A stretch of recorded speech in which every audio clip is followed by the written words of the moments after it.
mukona namuzawa ewaka so yalabire kimumalidde weekend yenyini weekend n'agenda n'abano nayo ne swab champ wabano nayo abano edeyo mu maanyi n'ava ne bagenda eruwero ne bakola concert so olunaku lwaliro concert y'eruwero Alien Skin afunye abantu wakati w'10,000 neera bangambye costs ng'oziggyeko ez'Ekivuulu ewaka alina miliyoni agatakawaaga ku fango lwali jegali azifunye so ekyo Kivuulu kyamusikiriza okukola Ekivuulu kye bayita the return of champion Gudo kyatadde ennaku z'omwezi ekigenda okubeera mbu we baba bakyusizaamu temu neekwasa naye mbalagirira ennaku z'omwezi nga 23 omwezi guno omwaka guno gwennyini wali erugogo lugenda kuba olunaku lwa 6 kigamba okuba basazeewo the return of champion Gudo tutandikiraawo Tekasera champion Gudo kolebwa Ekivuulu oba kumbeere bado ne scafe eriwe yokusika omuguwa. If I was a promoter, first of all nalikoze Ekivuulu kino mu buli mbeera. It's the right time. Timing is a key factor mu industry because olaba champion Gudo byayiseemu bwe bamujja ewaka Alien Skin bwe yamuze waabwe.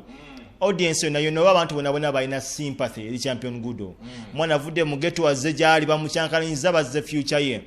KPS yafuna negative reviews alizama indozo Ensonga lwaki esizo omuliro tekyapika nnyo nti bafuna a lot of bali bagala positivity bafuna negativity kati no mwana ngeje gemanyi ge bali nawo nga gula screen bali bagenze mu kimawaka. That's the type of power olaba nga abantu balina public vote eyo so kali bagenze eruwero ne bakola show era ne show yoyo mwana walabye nga lujjo Gudo wajja ku stage olaba nga ayimba naye nga banka tenorizer bwe yaze ku luno yayimbye nga ayambadde nga star nayimba nafuna applause endulu nevuga. So if I was a promoter bagamba nti okirya kyokya omulala lwakwera woolira bakole kyabitex yakola ku Alien Skin ne Paraso. Of course you know right now because on champion Gudo tagenda kola hit yogenda gamba nti no mu future you know nti wali a must hit but you have to ride on people's feelings olunaku lwairo okola event ya champion Gudo because ebigenda kola ate kyanjago tegenda nti buli event ya champion Gudo abantu abakushuwa nti Alien Skin agenda kubaawo mumbeera ja kuyimba. So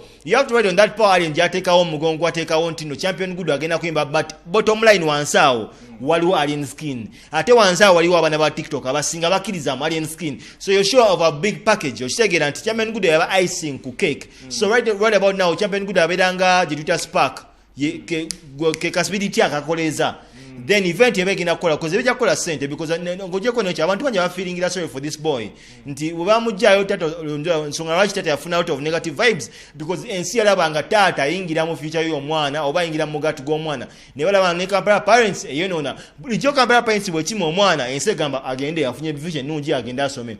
This time for the first time abantu bagamba muleke let that boy be. So event is a yes for me.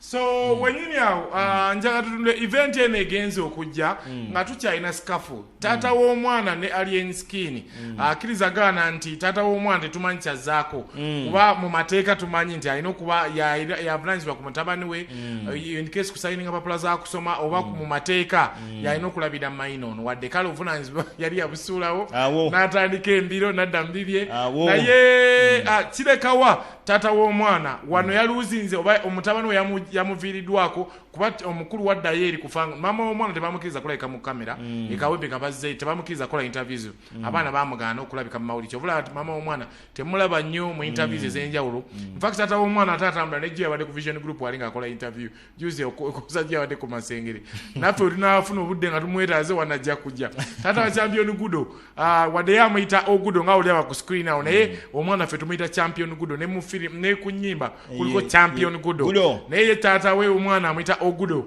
okitegera so one tata w'omwana yaluzinze yaluzinze big time. One nti Alien Skin okujjayo omwana no mu public nga takwese ne batambula ku street like that paka jamututte kitegeta tatona maanyi. That means ekyandikoze right about now ngije bajeyo omwana yandisuwinze tanasuwinga.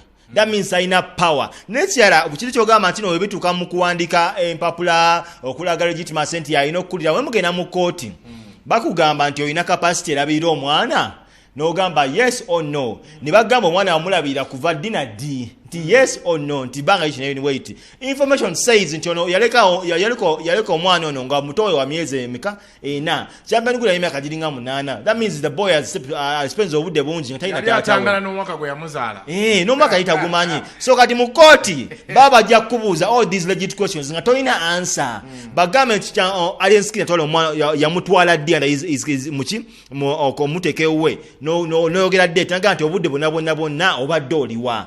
So Katata way that's why I'm going to courts of law. He cannot use the law against this. That's why because when you move flat, the damage is so and KPS na losing a cent. So what he has to do is he's trying to capitalize on his boy's fame or kufuna yaka sente. Oshegera nti abantu abayina interest ezinzo kwekwagulaniza alien skin bebayigenda omusike nnyo. So that has all kwogera anything contrary alien skin. So mumbeleno tata yegate ku mugendo kwa fangoni because bagamba if you can't win you join them yegate ku fangoni. Yes obomse yabalabira abo nabo tata mama ne bona abalabire tutunulie nga tumaliza ku kintu ky'Ekivulu kino is it the right time okola Ekivulu okkiriza nogamba yes then wetukola Ekivulu kino ekya champion Gudo ne kiseringa utobona kitakola consequences kyeziddako so kati tutunulire nga kiganya okukola bwe kiganya okukola kiba kiraga weakness ya alien skin straight nakugambe wali the champion Gudo himself is not a big main figure enough okupulinga big crowds but people baba manyi nti no every time olaba champion Gudo olaba alien skin in all ways Dusa kula champion Gudo ku event ngali ntagenda berawo because ebisendo bisinga Gudo yagulira alien skin head of security asokola oba alien chisage yona so they are sure osegera alesiala every alien skin fan is a sympathizer eri Gudo ntono mwana wani wa alien so waliwo yo vote eyo osegera nti so kati bwe musala kiba kidde direct park fango nti amanyi gakendedde kiba kyeraze lwatu era kye kimuntu wena akola kiba kiraga nti alien skin is still that powerful kati wanajanga influencer oba mentor osegera nti ajanga godfather nti mubawadde wuyo tigwenda omanyi waliwo mukuru omu yagamba nga nti nze gwe njogera nga bagenda bwenga mati mulumbe nga mulumba event yasembeyo tebalumba esine emanyirawo nti awo tokyali omanyi osegera kati ono bwe yagamba munaku nye nti balumbe ne balumba bwe yagamba nti clever je tugende ne bajja so there is a school of thought yagamba nti nainaga amanyi kyovola abantu tatya kuteeka event ya champion Gudo because mumanyi mu real sense tusakola event ya mwana bwati osegera naye akimanyi nti they will come ayinakaga mafuta nekyanti no vote ne baddewo wano wengamba nti yekwese mu champion Gudo kola nkwacho festival mba mutuufu. It's a 50-50 thing. Nkwacho festival omanyi buli kintu kiba ne blessing yacho. Kubakati agamba the return of champion Gudo ate tukyalina ne nkwacho. Lwaki champion Gudo asoka nkwacho? I believe nkwacho festival is a gone brand. Nze nganze Arthur. Nti amayi buli kintu kiba ne luck oba ne blessing yacho mu time yacho. After we have London nkwacho festival yaliwao then we akola event ye Nkwacho festival was the next thing kyaliwo nti omulyo gwaliwo gwali gw'amaanyi about the Nkwacho festival blessing yaliwo bwe kyayika blessing negenda ndi kati wekiyika things move so fast kati uli champion Gudo kati abantu okubaza ku Nkwacho festival babaza mabega so kati I believe he has moved on I believe as omuntu omugeza ajja tukipinga oku loading nenge byawe bitambula osegera basically so ayinza okukola event y'amaanyi n'akimalira awo so wenyini awo nafunyeko ag'omunda agagambe okuba nti so far sheno bagenzo giteekayo nga tiketi nga 5 zaguliddwa dde okuva babayita bankuba kyeyaabo bakadaama n'abasigadde abalumirirwa abagala future champion Gudo so bebamu kuba basikiriza baguze basasudde dasende wale tiketi zinafuna kigambe kwa nti tiketi ebi ziri ready on sale abantu bali akasende bagenda kuweereza ngawo baweereza wali eri ku Freedom City so ndowooza okuteekayo Ekivulu balina batandikirako ebitaano bitandika turn up yes of course bitandika turn up bitandika turn up why because nabeka abayimbi wane Kampala bakoze event wano mu kibuga ne bitafuna abantu 5 osegera nafuna abantu 3 wano Kotel Africa ne kimusabula osegera then one thing you have to understand in Kawempe oyo omwana java balina that sympathy vote jali ng'omuto, so the people were just supporting her. Then n'abantu abo ku TikTok abo twali badawutinga tebagenda ku bivulu baje ne bajuza Bonita wano, it was all TikTok people beba ne bajuza Bonita, so I believe nti naga amanyi wegali, so event yono omwana webanga ina push abantu bijano from the get go tebana bakulanga tebana bakola kino kyonna it will be a success. Obulango bagenda kuteeka ku TV nasembye okwogera nabo John abadde nabo nga batadde ku TV bagenda teeka ku TV nya radio 3 Chimala then bade ku TikTok ade bagenda kutandika noza wiki ngebula wiki ngemu kati Rupi njaga tukiza kintu kimu and I want to ayagala buli mu kitegere nti wabawo time ne moment ya buli kimu battle eya Shiba ne Cindy see next week na 15 right now it should be the talk of town osegera but why showbiz are choose tujikubano these people in a family fangoni whatever they are, they have the right today.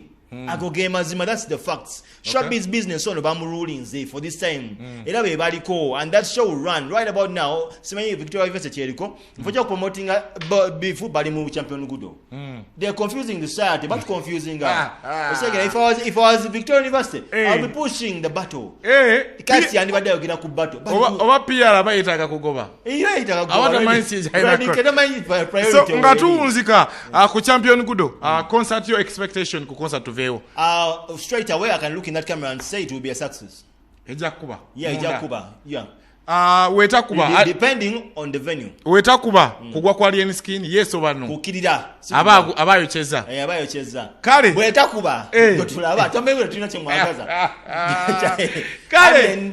Bana Uganda yes tugenda kuba tuumula mtu yingire okola kasente kabakama baffe wetukomawo tukyalina ebintu bingi twayogera no kumvuka wa gravity yavuma wa gravity akwatidwa ali kibuye onakulwale bamukutte ali kibuye bingi ebitambula jodula abadde ku Vegas Chill Out Chameleon ne team ye basaze ku Vegas Chill Kawempe kyabale kyakabi no walangira 2015 December de Mayanjas abintu bingi ebitambula tambula Aziza Zion yakomye mugaga sina kiwali bingi betugenda okwongera dissecting and okwogerako so katwetololemu tukomeo Silverback Lounge au kusalama road chekifo ekigenda okukuwa emirembe gwateekateeka birthday party tulina meeting za kwanjula jangu tweyune tulina restaurant efumba emmere ya wano ne bunaayira tulina washing bay emmotoka evaawo etukula n'akafo akalungi ak'okuwummuliramu tulina kakaawa kalungi kale gwe wenna ateekateeka omukolo gw'engeri yonna weyune Silverback Lounge ku Salama Road okulira na Makindye Secondary School tugoberere ku social media sites zaffe ku TikTok, Facebook,